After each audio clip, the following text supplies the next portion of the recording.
தமிழ் சினிமாவில் முன்னணி நடிகையாக வலம் வரும் த்ரிஷா நல்ல நல்ல கதைகளை தேர்ந்தெடுத்து தனது சிறப்பான நடிப்பை வெளிப்படுத்தி வரும் த்ரிஷாவிற்கு ரசிகர்கள் பட்டாளம் ஏராளம். இவர் வயதில் ஃபீல்ட் அவுட் ஆன நடிகைகள் அதிகம் இருக்கின்றனர். இன்னும் திரையில் வெற்றிகரமாக ஜொலித்துக் கொண்டிருக்கிறார். வெற்றிக்கு அழகு மட்டுமல்ல திறமையும் முக்கியம் என்பதை நிரூபித்து வருகிறார். இதனிடையே இவரது சினிமா கரியரில் பல முன்னணி நடிகர்களுடன் ஜோடியாக நடித்திருக்கிறார். இதில் ஒவ்வொருவரிடமும் கற்றுக்கொண்ட அனுபவத்தை இங்கு காணலாம். தமிழ் திரையுலகில் தளபதி விஜய், அஜித் படங்களில் அதிக முறை ஜோடியாக நடித்தவர் த்ரிஷா. சமீபத்தில் லியோ, விடாமுயற்சி, குட் பேட் அக்லி வரை நடித்திருக்கிறார். இவர்கள் இருவரிடமும் இருந்து சினிமா குறித்தும் தனிப்பட்ட முறையில் பழகிய தருணங்களையும் த்ரிஷா பகிர்ந்திருந்தார். இவர் தற்போது காதலித்துக் கொண்டிருப்பதாக தகவல் உலா வருகிறது. அவரையே கூடிய விரைவில் திருமணம் பண்ண இருப்பதாகவும் அத்திருமணம் இன்னும் சில தினங்களில் நடைபெற இருக்கிறதாம். தளபதி விஜய் குறித்து முன்னதாக அவர் அளித்த பேட்டியில் தளபதி விஜயிடம் ஒரு அமைதியான சாந்தம் இருக்கும்.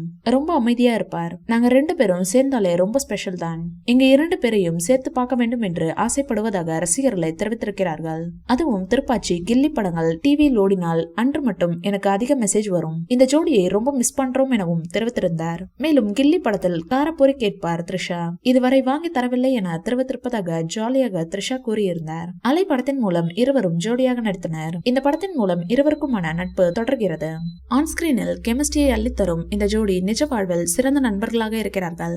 சிம்பு மற்றும் த்ரிஷா என்ற பெயர் சொன்னாலே வதந்திகளும் சேர்ந்து வந்துவிடும். இன்று வரை இருவரும் காதலித்து வருவதாக கிசுகிசுப்படுவதை காணலாம். இந்த வீடியோ பிடிச்சிருந்தா லைக் பண்ணுங்க, ஷேர் பண்ணுங்க. மேலும் ரஜினி சார் பற்றிய தகவல்களுக்கு எங்க சேனலை சப்ஸ்கிரைப் பண்ணுங்க.